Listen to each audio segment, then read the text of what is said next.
मिथुन राशि वालों, इस बार बात हल्की नहीं है। ये कोई सामान्य गोचर या ट्रांजिट नहीं है। ये वो समय साथियों जब आपकी कुंडली का 9th हाउस यानी कि नवम भाव यानी कि भाग्य का स्थान पूरे तरीके से एक्टिव हो रहा है। और जब भाग्य स्थान कुंडली में एक्टिव होता है ना, तो जिंदगी की दिशा बदल जाती है।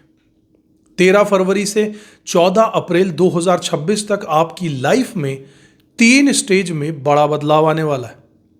पहले भ्रम, उसके बाद विस्फोट, और फिर करियर का सत्ता संघर्ष। एक एक करके आपको लॉजिक से समझाते हुए चलता हूं।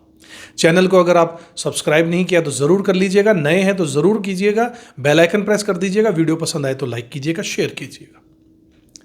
सबसे पहला चरण क्या होगा? 13 फरवरी से लेकर 23 फरवरी तक सूर्य का भाग्य स्थान में प्रवेश करना। 13 फरवरी को सूर्य अष्टम भाव से निकलकर आपके नवम भाव में प्रवेश कर जाएंगे, और अष्टम भाव से निकलना एक राहत है साथियों। लेकिन समस्या यह है कि नवम भाव में पहले से राहु देव बैठे हैं। अब बात समझिए, 9th हाउस क्या है? नवम भाव, 9th हाउस आपका भाग्य का घर है, पिता का घर है, धर्म का घर है। लॉन्ग डिस्टेंस ट्रेवल भी यहीं से देखी जाती है, हायर एजुकेशन भी यहीं से देखी जाती है। और जब सूर्य जो आत्मा और पिता के कारक हैं राहु के साथ बैठते हैं तो ग्रहण योग बनता है। इसका सीधा सा मतलब क्या हुआ?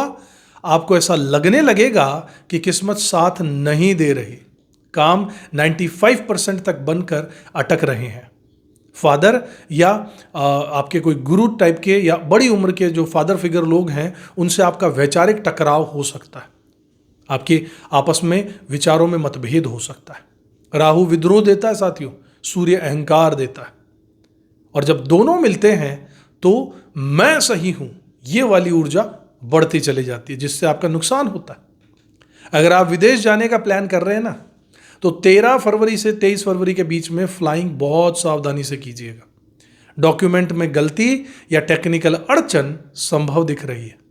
धार्मिक रूप से भी मन में प्रश्न उठने वाले हैं कि इतनी मेहनत कर रहा हूं फिर भी मेरा भाग्य क्यों साथ नहीं दे रहा, भगवान आखिर कहां है? ये सवाल आएगा। लेकिन ध्यान रखिएगा, ये भाग्य खत्म नहीं हो रहा है, ये आपकी आस्था की असली परीक्षा का समय। दूसरा चरण क्या होगा? 23 फरवरी से लेकर 15 मार्च का समय, जहां पर पंचग्रही और अंगारक विस्फोट बनने वाला है। यहां पर असली ट्विस्ट होगा साथियों। 23 फरवरी को मंगल भी जब आपके 9th हाउस में प्रवेश कर जाएंगे, अब वहां पर सूर्य, राहु, मंगल, बुध और शुक्र 5 ग्रह एक साथ हो जाएंगे। इसे हल्के में मत लीजिएगा, ये पंचग्रही योग है साथियों, और उसमें राहु और मंगल का एक साथ होना अंगारक योग बनाता है। इसका लॉजिक समझ लो। मंगल आपके 6ठे भाव के स्वामी भी हैं। 6ठा भाव शत्रु, रोग, ऋण, मुकदमा, लिटिगेशन, कंपटीशन, प्रतियोगिता, इन सब चीजों का होता है। जब मंगल 9th हाउस में बैठकर राहु से जुड़ते हैं तो क्या होता है? भाग्य के रास्ते में संघर्ष और रुकावटें आ जाती हैं। लॉन्ग ट्रैवल में सावधानी बरतनी होगी, पिता के स्वास्थ्य पर ध्यान रखना होगा, आपके गुरु या मेंटोर से टकराव से बचना होगा। मंगल की दृष्टियों को भी समझिए। 4थी दृष्टि 12वें भाव पर पड़ रही है, जो कि अचानक खर्चा दिलाएगी, नींद की समस्या दिलाएगी। 7वीं दृष्टि 3रे घर पर पड़ रही है, जो ओवर कॉन्फिडेंस देगी, छोटे भाई या सहकर्मियों से बहस करवाएगी। 8वीं दृष्टि 4थे घर पर पड़ेगी, जो घर की शांति को इफेक्ट डालेगी, प्रभावित करेगी। प्रॉपर्टी डिसीजंस में जल्दबाजी बिल्कुल मत कीजिएगा। लेकिन यही समय कुछ लोगों के लिए गोल्डन पीरियड भी हो सकता है। अगर आप कॉम्पिटिटिव फील्ड में हैं, अगर आप कंपटीशन की तैयारी कर रहे हैं, कोई कोर्ट केस चल रहा है, या फिर रिस्क लेकर आप बिजनेस कर रहे हैं, तो यह योग आपको फाइटिंग स्पिरिट दे देगा। आप नामुमकिन काम करने की हिम्मत दिखा देंगे। याद रखिएगा, अंगारक योग डरपोकों को गिराता है और योद्धाओं को जिताता है। अब इस उथल पुथल के बीच में एक गिफ्ट भी है आपके लिए। 2 मार्च को शुक्र दशम भाव में यानी 10th हाउस में प्रवेश करेंगे और मीन राशि में उच्च के हो जाएंगे। दशम भाव यानी करियर, उच्च का शुक्र और केंद्र स्थान में होना प्रोफेशनल अट्रैक्शन देगा। सोशल इमेज में सुधार होगा, ग्रोथ मिलेगी, नेटवर्किंग होगी, क्रिएटिव फील्ड में बड़ी सफलता मिलेगी। Media, fashion, design, beauty, art, public relation, इन सब फील्ड्स में काम करने वालों के लिए ये शानदार समय होगा। अगर बॉस से प्रमोशन या फिर नई जिम्मेदारी की आपको बात करनी है तो 2 मार्च से 15 मार्च के बीच में जरूर कीजिएगा। यह समय आपके प्रोफेशनल चार्म को बढ़ा देगा। तीसरा चरण 15 मार्च से 14 अप्रैल का रहेगा, जहां पर कर्म और सत्ता संघर्ष का कंपटीशन, लड़ाई होगी। असली परीक्षा यही होगी साथियों। 15 मार्च को सूर्य आपके 10th हाउस में प्रवेश कर जाएंगे। वहां पहले से शनि मौजूद है। सूर्य और शनि मतलब सत्ता का टकराव। दशम भाव में सूर्य को दिग्बल मिलता है, मतलब सूर्य बहुत मजबूत, लेकिन शनि पहले से कर्म फलदाता बनकर यहां पर बैठे हैं साथियों। अब क्या होगा? ऑफिस में पावर स्ट्रगल होगा, बॉस और कर्मचारियों में तनाव होगा, वर्कलोड अचानक से बढ़ने लगेगा। अगर आप सरकारी क्षेत्र में हैं तो कोई सख्त नियम या नोटिस आपको मिल सकता है, लेकिन ध्यान दीजिएगा दोनों ग्रह कर्म भाव में। इसका क्या मतलब है? दोनों ग्रहों का 10th हाउस में होना।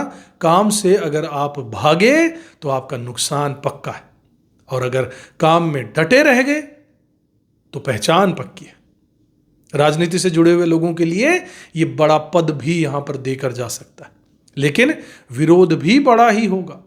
और एक जरूरी बात बताऊं, शनि की दृष्टि आपके 7वें घर पर पड़ेगी। करियर का तनाव वैवाहिक जीवन में मत लेकर जाइएगा। ऑफिस की समस्या घर में मत लेकर जाइएगा। यह समय धैर्य और प्रोफेशनलिज्म मांग रहा है साथियों। 2 अप्रैल तक मंगल आपके 9th हाउस में रहने वाले, लेकिन 2 अप्रैल तक धार्मिक यात्रा बहुत सावधानी से प्लान कीजिएगा। ड्राइविंग में स्पीड को कंट्रोल रखिएगा। साथियों, अब उपायों की बात करता हूं, लेकिन पूरे लॉजिक के साथ में समझिएगा। पहला, सूर्य राहु के समय पिता या गुरु का आशीर्वाद लेते रहिएगा। ऐसा क्यों? क्योंकि 9th हाउस एक्टिवेट है। फादर एनर्जी को रिस्पेक्ट करने से भाग्य आपका स्टेबल होता है। दूसरा, मंगल के समय हनुमान उपासना कीजिएगा। क्यों? क्योंकि मंगल ऊर्जा को संतुलित करता है, क्रोध और दुर्घटना से बचाता है।